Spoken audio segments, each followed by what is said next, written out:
Hey, how's it going, guys? I'm doing another crafting video.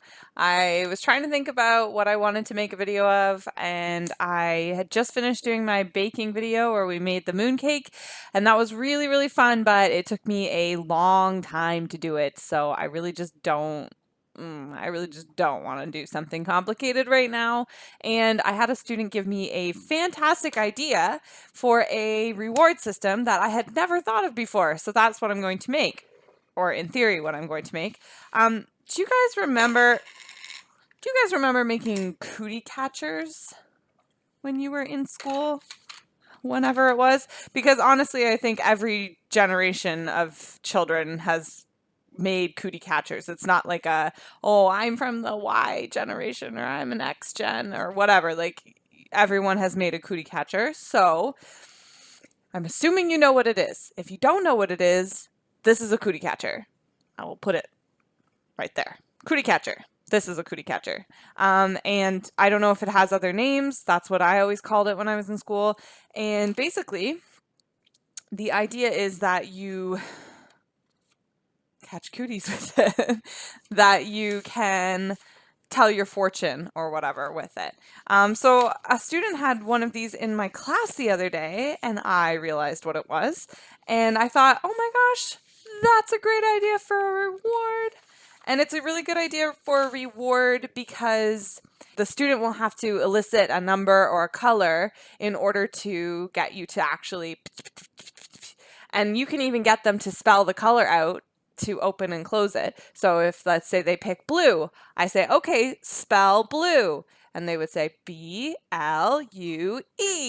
And then you open it up and read what's inside. Maybe it's a bonus star inside. So that's my idea. And I don't know, correct me if I'm wrong. I have not seen any other teachers use this reward. I haven't seen a single one do it. So I feel like I'm pretty up on the reward game. I pay attention to what other teachers are doing because I run out of ideas all the time. But this seemed like something I hadn't seen before, and I just think it's a really cool idea. So that's what I'm making right now. So what I'm going to do is I'm going to go online and find a cootie catching making tutorial because, believe it or not, although I made like probably thousands of these when I was younger, I have no idea how to make it anymore. Like I cannot remember. So I'm going to look online and hopefully I can figure that out. And then I have my my giant construction paper palette book and my not an advertisement, my Crayola markers, my big fat Crayola markers. So I feel like that's all you need.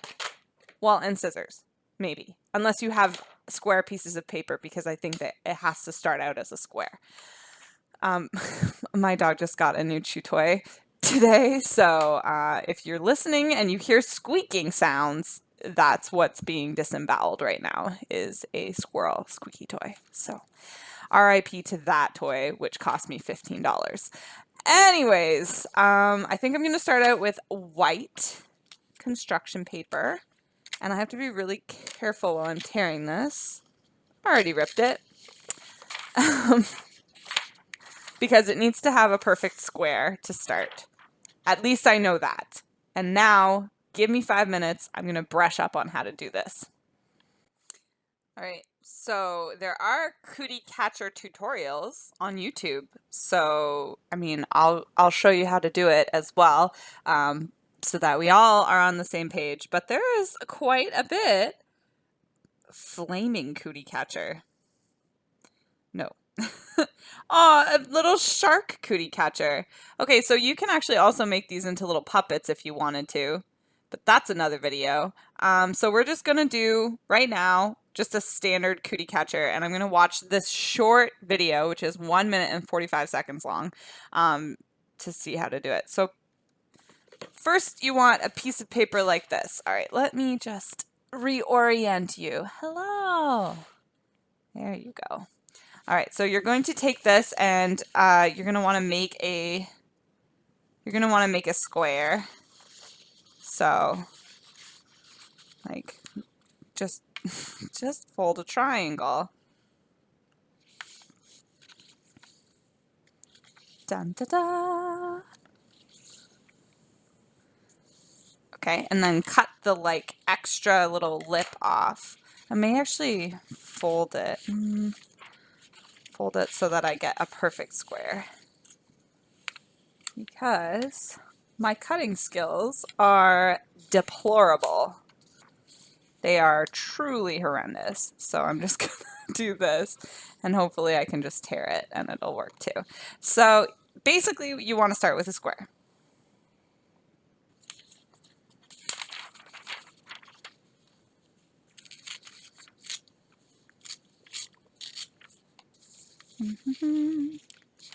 Dun, dun. This is your square. And then after that, again, like in half. So the other way, because you already kind of have a crease from one of your triangles. Oh my gosh, this is stressful. Okay, and now she's got me, what am I doing? Then it's open like this, cool. And then I'm gonna fold this piece in, right? Yeah, this corner piece gets folded. Oh yeah, I'm remembering this now. Then we fold this piece. Keep going. Oh. I'm remembering how to do this. I knew it had to be easy because like I knew how to do this in middle school and uh-oh. Uh-oh guys, it's getting complicated. Okay. I don't know how she's folding so fast. Okay, she flips it over. Cool. Wait, slow down. Oh my gosh. Okay, now we're gonna fold it like this. Okay, I have to pause you. She's like really fast. In the time it took me to fold one corner, she already had all four done. She must have her video on sped up or something because like there's no way. There's just no way. I'm really excited about this. I like having new rewards for kids, and like I also like having recognizable rewards for them, so they for sure know what this is. So they'll be able to kind of, I don't know. Okay, now what do I do, lady? Now, I feel like I fold it in half. Do I? Oh, I do! That's it! I think it's done.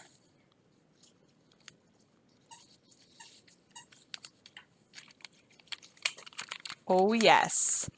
Ladies and gentlemen, a cootie catcher. All right. Yes, it is finished. Okay, now it just is about decorating it. So, I think I want to make like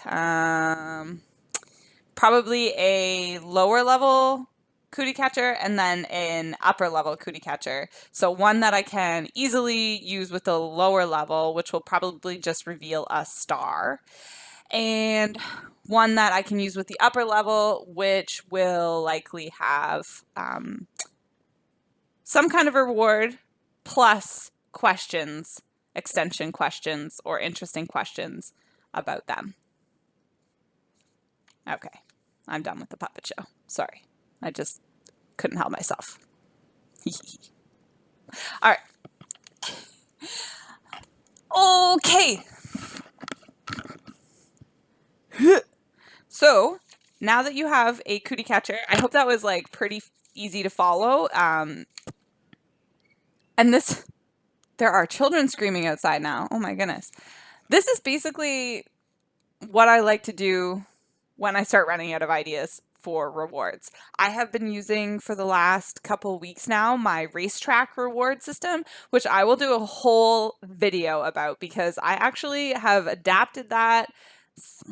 Like I've changed that reward system so many times and it's worked so often. And I have kids that I've been teaching now for 2 years that I've used that reward with like you would think to death, but they still love it. So I will do a video about my racetrack reward at some point, and just the different variations that I use with it and how easy it is to make, because that was one of the first things that I made as a VIPKID teacher.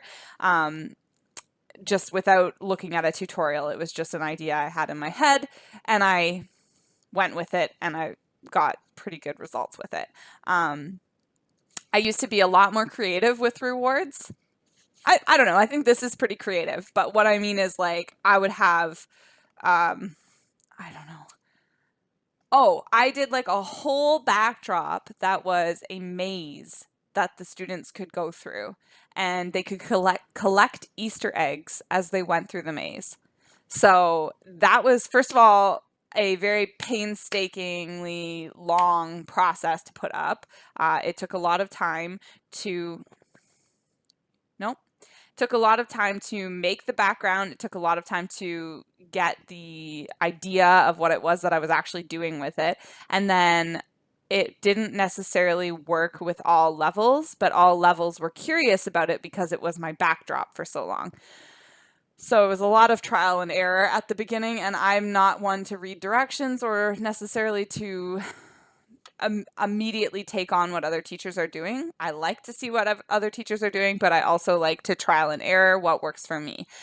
So it took me a while to like kind of figure out my comfort zone and my track for how I was going to do things. So now you get to decorate this.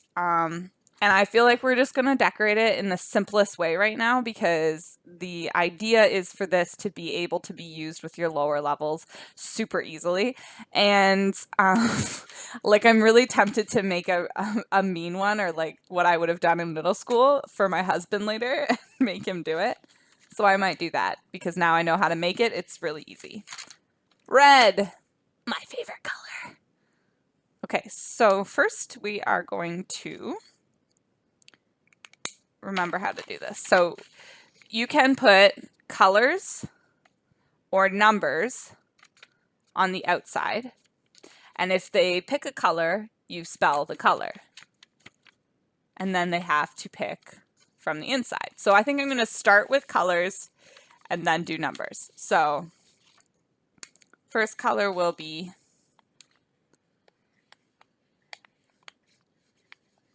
of course. And I kind of want to make it look nice.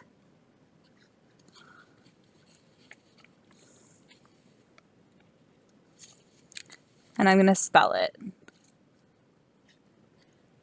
R-E-D.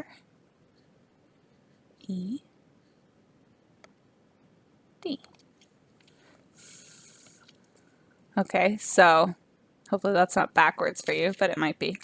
The VIPKID platform has things so that the camera is reversed. I think I figured out, though, that when I edit my videos, they automatically reverse. But anyway, which makes sense, and it should be like that. I'm going to do standard colors because this is going to be my little kid one.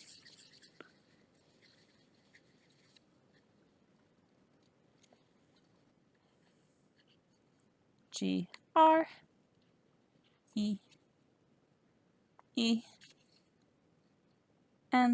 And the reason I'm writing the like how to spell the colors as well is so that the kids can, if they need help. All right, what should we do next? I want to do yellow, but that's not going to show up very well. So let's do blue. And I think pink, if I have pink in there.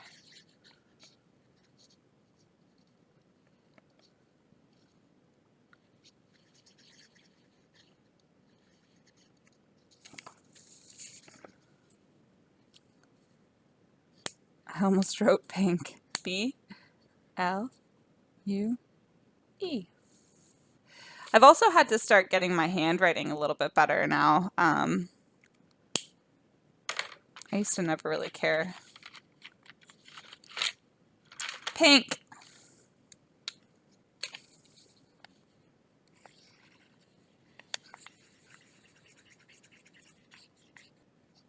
The thing is though, like the standard in China is very high. So it is interesting to see, you know, how my education stacks up versus how their education, like, oh, this is going to be so close. P-I-N-K.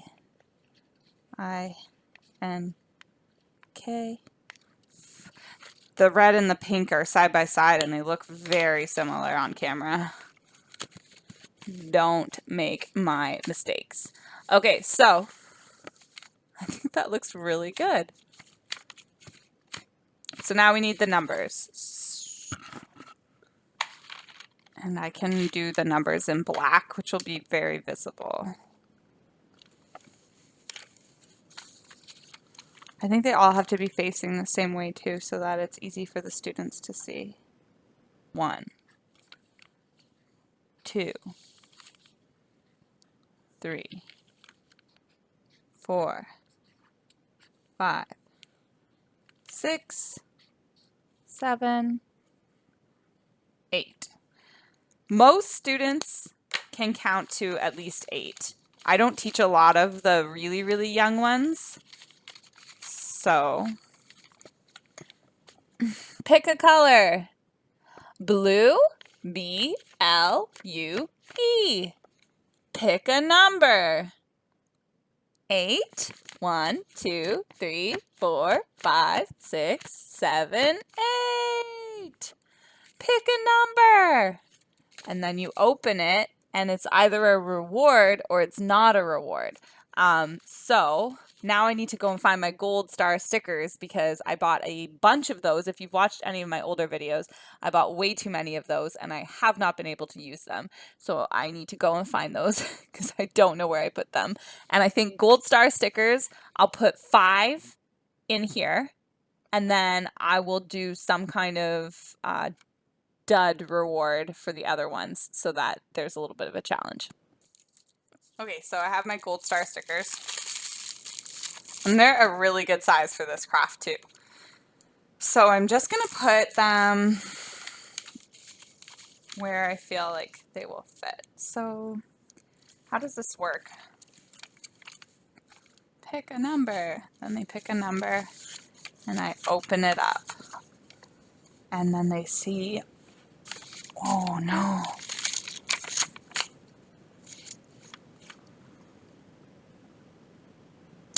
I don't know if I did this wrong.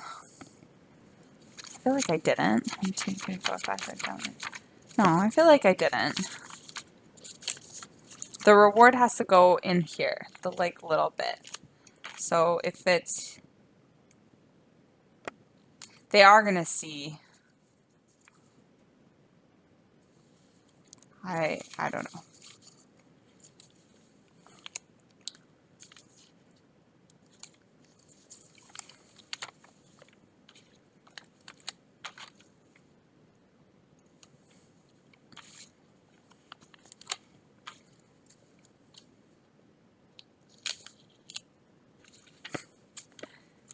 I can't believe I haven't seen anyone do this before. So with the Cootie Catcher, when you're using it with your students, you're going to want to make sure your numbers are oriented one way so that when you're showing it to the camera, they are able to read the number. If you have it like upside down, it's going to be confusing. So just make sure that you have them all going the same way and that you can do that and still read the numbers for the most part. All right,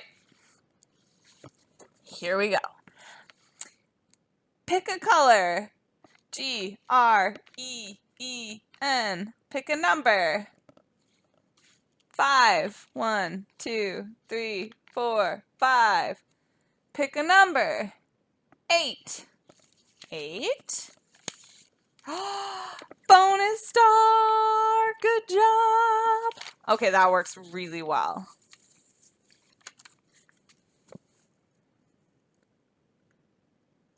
I don't know how to do it so that like if they picked, so in that situation, 8, they picked 8. If they picked 7, there was nothing on 7. So I don't know how to do that. Maybe just an X? Yeah. And then there's only 3 chances that they don't get a star. Like, do you see that? This is 5 stars out of 8 choices. They're only going to get an X 3 times. So this is really good for a little kid. The older students, I don't let it be that easy.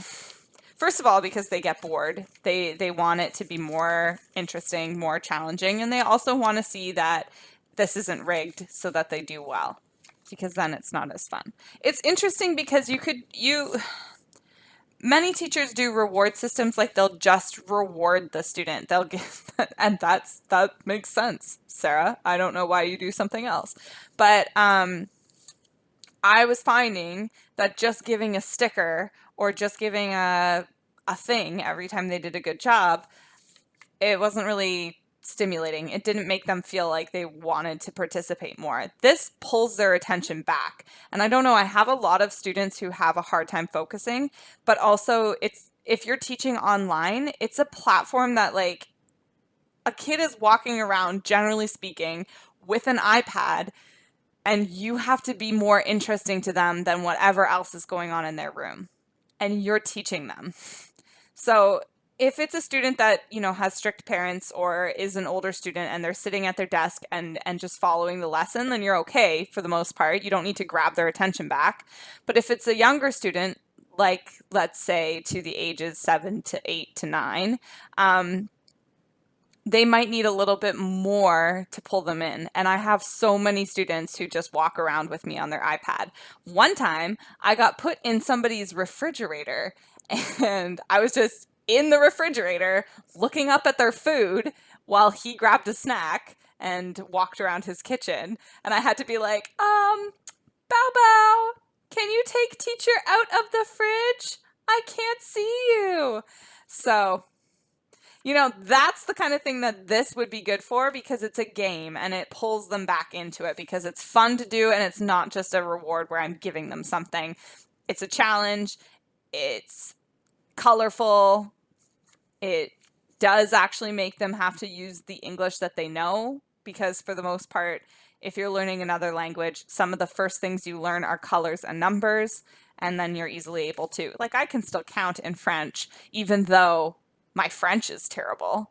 I should learn French. I should have better French. I live in a dual speaking country where we should have French and English, but my French is abysmal.